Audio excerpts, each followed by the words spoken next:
exhaust tips throwing up gang signs, dog. It's sad. I feel like a lot of you don't even realize that I own this car. That's because, I guess it's my fault, right? Because I don't really show it. Look how dirty it is though, guys. Look at that. Holy cow. That is disgusting, dog. That's crazy. This car actually needs an idle air control valve. So there's times like when I would start it, on the cold start, it would actually die. And so in order to actually keep it running, I gotta like modulate the gas for like a minute or so, and then it's fine. So we actually gotta do like an idle air control valve on this car pretty soon. It's actually been like that for a while. We've just been kind of lazy on fixing it, but we should probably do that pretty soon, because imagine it like, I don't think it matters if it goes out completely, because like I said, it only happens on a cold start. That's pretty much where that valve, idle air control valve, comes into play. And like I said, you can just modulate the gas on a cold start, and then after that it's fine. So I don't know, maybe we'll procrastinate on it a little bit more.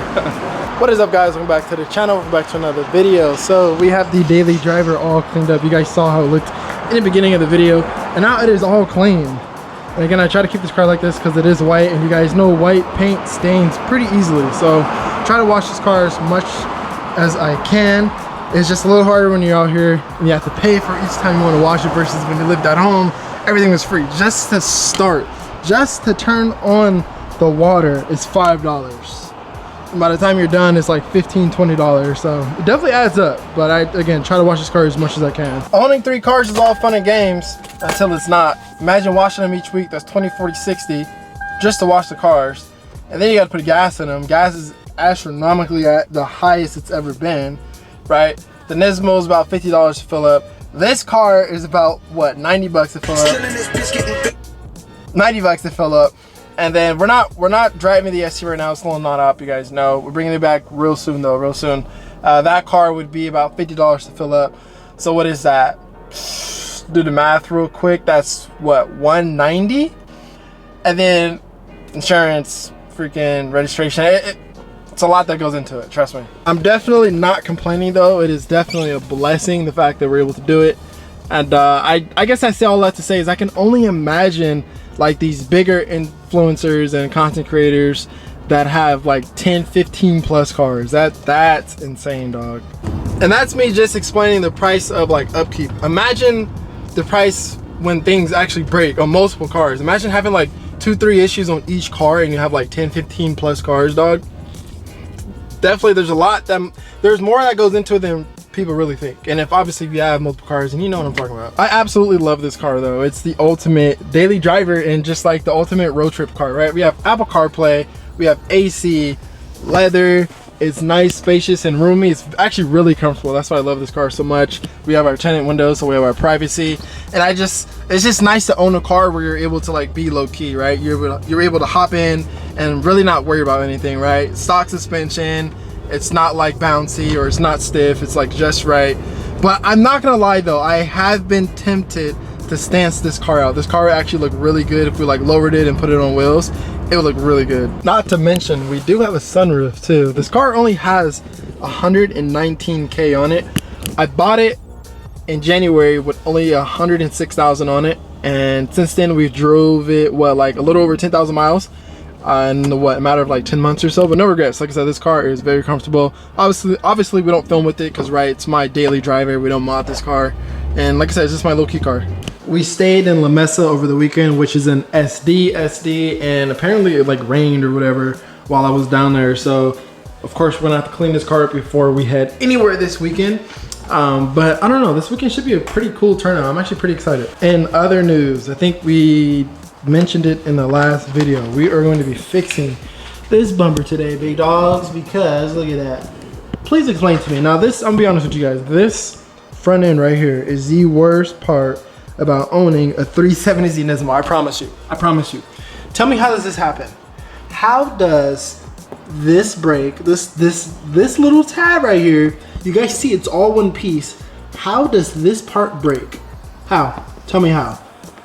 I don't understand it. So we went ahead and bought this, right? Bought this so that we can super glue this little part back so that it hangs up like that, because that really bugs me. Like, I'm pretty sure other people notice it, maybe they don't, because it's not really, I mean, it's noticeable, but it's one of those things that you can easily overlook, like easily overlook, but it bugs me. So we're gonna go ahead and super glue that up, and we're gonna fix that today. I'm telling you guys though, the bumper and the undershroud is the worst part about owning a 370Z Nismo. So if you guys don't know, or if you don't remember, a couple weeks ago, our undershroud ripped completely. This is what ripped off the undershroud, right? And so now when I drive the car, I literally get like this dragging feeling because of the fact that the under panel was not properly secured. So like at 80 miles per hour, you can kind of feel the car, like, it's kind of hard to explain, but you basically, you can feel it, right? So basically what Nissan thought was a brilliant idea was they took the undershroud and it's all connected to this front bumper, right? So without that undershroud, this front bumper would literally get destroyed. What would end up happening is this part right here would end up sagging because it's not properly supported, right? And the only reason I know is because I witnessed it, I saw it happen. So even though the bumper it's not completely unsecure, it definitely has more play than it did before that piece broke off the undershroud. So the plan is in the future when I get rich, because these parts are not cheap at all. So I've said it multiple times in the past. So this thing right here, guys, this part right here, a lot of people don't rent it because of how expensive it is when you have to replace it. This piece right here, you can't really see it. I don't even think you can see it if I do this. Maybe you can, I don't know. This piece right here is maybe like that wide. And what it is this connects to the front bumper and then the undershroud connects to this. This piece right here, I'm pretty sure it went up through inflation and all that, but this piece right here, when I last looked at it a couple of years ago, was $800. This plastic piece, all it does is outline the front bumper. And it's literally not that big. I promise you, it's probably like, it goes back like that much or so, and then the undershroud connects to this. This piece is $800, and then the undershroud, I don't really know how much the plastic piece is because a lot of people replace it with the metal one because the metal one obviously is more reliable. It doesn't like rip on you or anything like that. The metal piece is like $500, $600, $700 or something like that. The front bumper itself is $1,000 unpainted. So that's why I say when I get rich, I plan on just replacing all of this stuff. I play around and say when I get rich, because that alone is gonna be about $4,000 to $5,000 because you gotta buy the undershroud, which is like $500. Then you gotta buy that lip that outlines the front bumper, which is probably $1,000 at this point. Then you gotta buy the front bumper, which is, I think the bumper actually went up. It's probably like $1,500. I could be wrong, but I'm pretty sure it's definitely over $1,000. I'm a guess, and it's anywhere between maybe $1,200 to $1,500, and then you gotta paint it. So when I get rich, I'll do it. But enough of that. So let's go ahead and apply our super glue. I'm gonna use this jack because that's how we're gonna hold it up, so that when we apply it, we put pressure on it so that it can actually make a solid bond. Dog, I just noticed that it's starting to do it right here too. Can you guys see that? Nissan, what are you guys doing, bro? Like, what in 2013, what were you guys doing?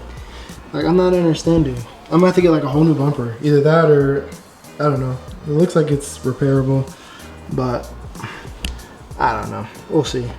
I'm just focused on fixing this right now. All I'm gonna do is just take super glue. I'm just gonna freaking spread it across the whole top and the edge right here. And then I'm gonna get the jack and I'm gonna let the jack hold it up like this for like 24 hours. All right, let's see. Is this open already? Do we have to open it? Oh. I don't know what that means. Oh, that opened it. All right, let's see.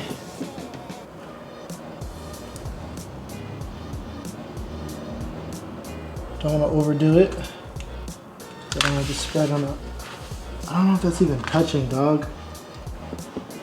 It doesn't look like it's touching.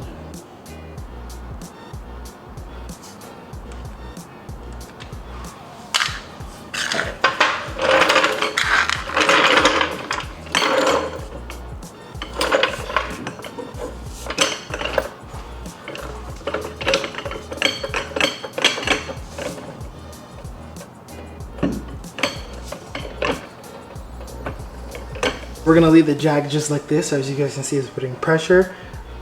I don't even know if this is gonna work, to be honest with you. Like, I just had this idea. Obviously I wanted to fix it right, but I was trying to figure out like what I can use so it applies pressure for 24 hours. And this is the best idea I had. So hopefully it works. We'll find out tomorrow.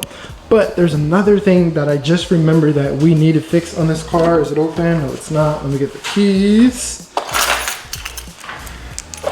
So this was brought to my attention by my girl, by my friend girl. This seatbelt is backwards. So as you're sitting in it, let's see if I can demonstrate. Let's get inside of it. So as you're sitting in it, this is the right way of putting the seatbelt on, but it's backwards, right? So it kind of gets annoying up here because it's like it wants to go this way, but yet the seatbelt is buckled in this way. So to fix it, we have to take off where it mounts to the chassis of the car. And we basically have to flip it. Now I'm hoping I can do this with the seat in, but it should be a quick fix. All right, let's see. Take that and do it like that. And yes, we can do it with the seat in. Let's go, baby. Let's go. The seatbelt should be like this, right? I don't know. I don't even. Oh, let's look at this one, guys. Now I'm confused. This is supposed to face the same way that. I don't know. I'm confused. What's going on? Okay, I think I got it. I don't know. Let's see. No. Oh wait. Is it this way?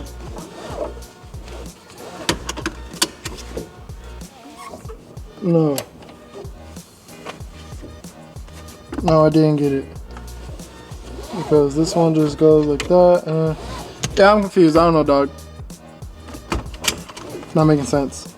Because this part right here is backwards. I don't understand why this is backwards. It don't make sense. Because that side is exactly like this side, but this buckle is actually this way and not that way. I don't know. I'm confused, bro. I don't know. I don't get it. I don't remember it ever being like this. So I don't know. I guess I'll play around with it a little bit more and see what's happening. All right, maybe, just maybe, I took this off. I don't remember taking it off, but maybe. And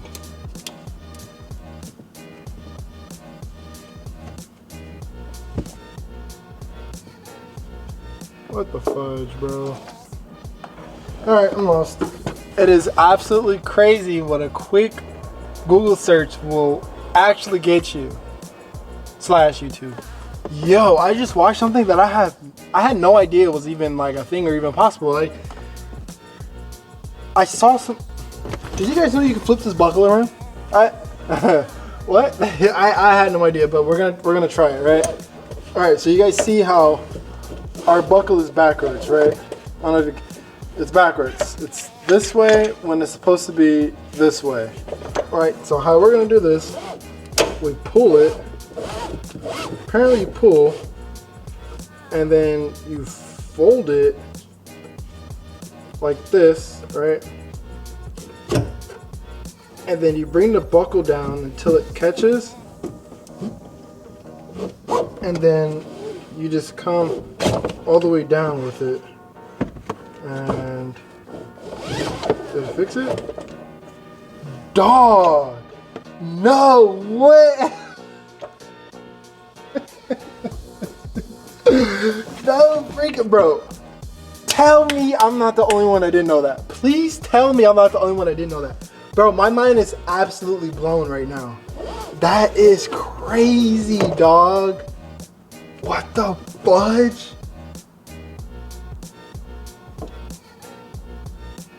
That's crazy. Dang, you guys saw it. It literally fixed it. Look. Look. No. That's crazy. Nope. My mind is blown right now, dog. I'm telling you. Because look. It's fixed. Dog, that is freaking crazy. I had no idea. That is crazy. My mind is blown right now, dog. That's crazy. Hopefully you guys found some value out of that, because yeah, I was sitting here like, bro, this doesn't make any sense. How is the seatbelt backwards? Like, at the very most, all I did was unbolt the bottom and then bolt it back once I was done doing whatever I was doing, right? So how did it flip itself? That's crazy. Wow, that is some knowledge that I can carry through life, 100%. 100%. Today was just kind of like a maintenance day. I was going around the car fixing things that needed to be fixed here and there. And honestly, I didn't hate it. It's kind of soothing. It's kind of satisfying to fix things that needed to be fixed right now. I've said this in the previous video. I cannot wait till I get those, I was going to say V2 Nismo seats. That's wrong. The Juke Nismo seats. Made my mind up. The reason why is because it's black in the middle with red bolster, right? Can't have butt crumbs that discolor the red in the middle. So we're gonna do black in the middle with the red bolster. Now we're gonna do the harness bar with the belts, and it is gonna look so sick. So just imagine, I was gonna do black, but I think we're gonna do red because we have a red and black theme in this interior, right? So imagine red and black seats with red harnesses, a red and black steering wheel, and like I said, it just kind of carries out throughout the car. It's gonna look so sick. I cannot wait. I would do a roll cage in here, but I've heard with the Juke Nismo seats in a roll cage, it doesn't work well with people that are tall, right? Because I'm like 6'1", so if I can't put that seat back far enough to be comfortable in this car, like I'm not gonna want that roll bar. So we'll see. Not too sure, but we'll see. Like I said, if it works, then I mean, I'd be down to do a roll bar in this car. And as this continues to apply pressure, we'll check back in about 24 hours. Who knew I would make it this far? They hated, they never believe me. Yeah, I would never drop the ball. I know I make it look easy. Yeah, Mayweather with the defense. I don't care what a critic gotta say. I got them picking up the pieces. That to me, you really playing with your life. I'm about to come and run it all back. I'm the new era, about to snap back. You ain't fitting for it, cause you all cap like.